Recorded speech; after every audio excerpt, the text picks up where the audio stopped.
The process is known as winnowing the cocoa beans. The winnowing process, we take the fragile, brittle roasted beans shell intact, pass them through a breaker. The breaker breaks the beans into a co-meal material of shell and nib.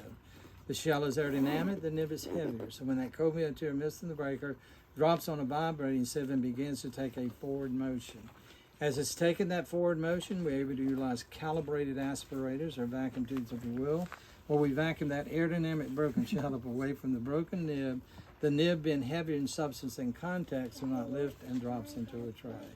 So that's how you get the shell away from cocoa beans. It's called winnowing the cocoa beans. Once we have all the pieces of the nib free of shell, we're ready to make chocolate. The procedure we use for making chocolate is known as conching. The conch is a pivotal piece of equipment, not only makes the chocolate, but also attains the texture. Our first mission is to